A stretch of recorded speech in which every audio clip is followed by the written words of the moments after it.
Hello বন্ধুরা, তোমরা যদি চাও যে ইনস্টাগ্রামে কোনো স্টোরি কিংবা রিলস, ফটো যদি পোস্ট করো সেই সেম পোস্ট ফেসবুকেও হয়ে যায় একসঙ্গেই অটোমেটিক্যালি, তাহলে আজকের ভিডিওটা তোমাদের জন্যই। তাহলে চলো ভিডিওটা শুরু করা যাক।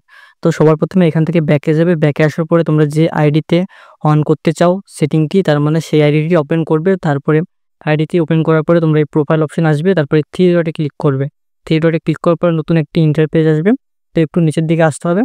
তো নিচের দিকে আসার পরে এই যে অপশনটি দেখতে পাচ্ছ, এই অপশনটিতে তোমরা ক্লিক করবে। তো এই অপশনটিতে ক্লিক করার পর আবার একটা নতুন ইন্টারফেস আসবে। তো এখানে আসার পরে এই অপশনটিতে ক্লিক করবে। তো এই অপশনটিতে ক্লিক করার পরে আবার একটা নতুন ইন্টারফেস আসবে, দেখতে পাচ্ছ তোমরা, লোডিং হচ্ছে।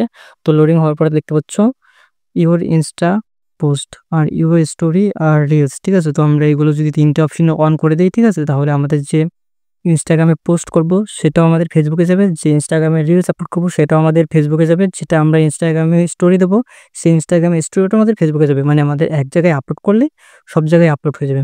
তাহলে এটা তোমরা করতে পারো এরকম অনেক সহজের মধ্যেই। এটাকে আমরা অ্যালাউ করে দেবো। তো অ্যালাউ করে দেওয়ার পরে দেখতে পাচ্ছ সঙ্গে সঙ্গে আমাদের সব কিছু সেম হয়ে গেছে। তো ভিডিওটা ভালো লাগলে একটা লাইক করবে।